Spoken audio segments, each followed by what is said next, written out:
આંકડા જે સામે આવ્યા છે 2023માં ગુજરાતમાં એક વર્ષમાં 9000 જેટલા લોકોએ આપઘાત કર્યો છે અને 900 જેટલા લોકોની હત્યા કરી દેવામાં આવી છે. હું મુખ્યમંત્રીશ્રીને વિનંતી કરું છું કે આના પાછળનો એક અભ્યાસ કરો. આજે જ્યારે આ આંકડા ઉપર હું નજર ફેરવી રહ્યો હતો તો વિચાર કરો, ગરીબીના કારણે કેટલા લોકોએ જીવન ટૂંકાવ્યું છે, બેરોજગારીના કારણે જીવન ટૂંકાવ્યું છે, હાઉસવાઈફ જીવન ટૂંકાવી રહી છે, વેપારી નાના જીવન ટૂંકાવી રહ્યા છે, ખેડૂતો જીવન ટૂંકાવી રહ્યા છે, ઇવન વિદ્યાર્થીઓ જીવન ટૂંકાવી રહ્યા છે. લગ્નેતર સંબંધ ન થવાના કારણે કુંવારા રહે છે, જીવન ટૂંકાવી રહ્યા છે.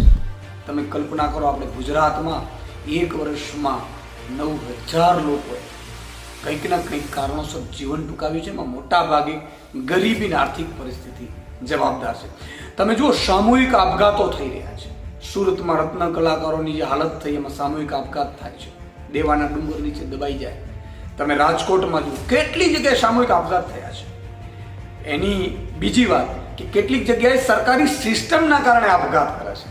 તમે જુઓ, અમદાવાદમાં મુખ્યમંત્રી શ્રી આપણા જ અમદાવાદ, આપણી જ એક મહિલા એની દુકાન ચલાવતી હતી, રોજગારી ચલાવતી હતી, અને એ રોજગારીને આપણે દુકાનને પાડવા ગયા અને જીવતી સળગી ગઈ.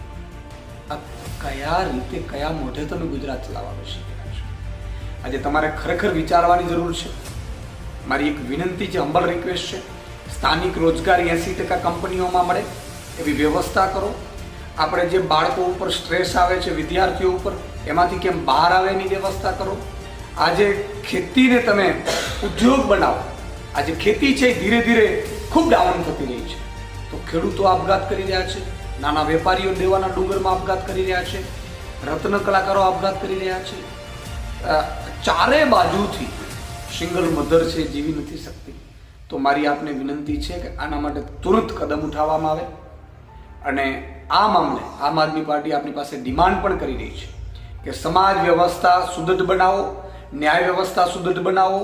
તમે હત્યાઓ બેફામ થઈ રહી છે એના માટેની વ્યવસ્થા કરો. પોલીસને હપ્તા ઉઘરાવવામાંથી છૂટી આપી દો. કોઈ પણ પોલીસ એક રૂપિયો ઉઘરાવી ન શકે કે ન એ દંડ કરી શકે. એને માત્ર ને માત્ર સુરક્ષાનું કામ સોંપો. તમે જે પોલીસનો દુરુપયોગ કરો છો બીજા નેતાઓને ફસાવવા માટે, એમાં બંધ કરો, કારણ કે કાગડિયામાં જ બધો સમય વયો ગયો છે. એક તો પોલીસની ઘટ છે, તો આ વ્યવસ્થા કરો. તમામ ઉદ્યોગોને સૂચના આપી દો કે 80% અમારા ગુજરાતીઓને સ્થાનિક રોજગારી મળે, એને કાયદાનું અમલ કરો. અને સાથે સાથે જે પણ ગરીબો, વંચિતો, શોષિતો છે એની યોજનાઓ એના સુધી પહોંચે, એ આપઘાત કરવાનો વિચાર પણ ન કરે, શુદ્ધ એવી વ્યવસ્થા કરો. એવા શહેરોમાં 2 કે 5 રૂપિયામાં ખાવાની રહેવાની વ્યવસ્થા કરી દો, તો જ આ ગુજરાતમાં આપણે સુદૃઢ બનાવી શકીશું. બાકી તમે હેલિકોપ્ટરથી ફરશો, ઉદ્ઘાટનો કરશો, ચાર્ટર પ્લેનોથી, તમારા દીકરા દીકરીઓ સંપત્તિ કરોડોમાં આલોટશે, અને બાકી ગુજરાતમાં આવકની અસમાનતા છે, ગરીબો પાસે કંઈ જાતું જ નથી. એટલી આવકની અસમાનતા છે કે ગુજરાતના 10% જે અમીરો છે એની પાસે 90% સંપત્તિ પહોંચી ગઈ છે.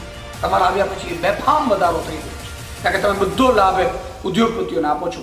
તો મારી હમ્બલ રિક્વેસ્ટ છે કે ગુજરાતને સુદૃઢ બનાવો. ગુજરાતની આજે લોકો ગુજરાતમાં રહેવા નથી માંગી રહ્યા, વિદેશમાં ભાગી રહ્યા છે. બાળકો અહીંયા ભણવા નથી માંગી રહ્યા. આજે માતા બેન દીકરીઓ અસુરક્ષિત મહેસૂસ કરે છે, એની બળાત્કારો, હત્યાઓ બેફામપણે થઈ રહી છે. મારી હમ્બલ રિક્વેસ્ટ છે, મુખ્યમંત્રીશ્રી આના ઉપર ગંભીરતાથી તમે પગલાં ભરો અને યોગ્ય કાર્યવાહી કરો.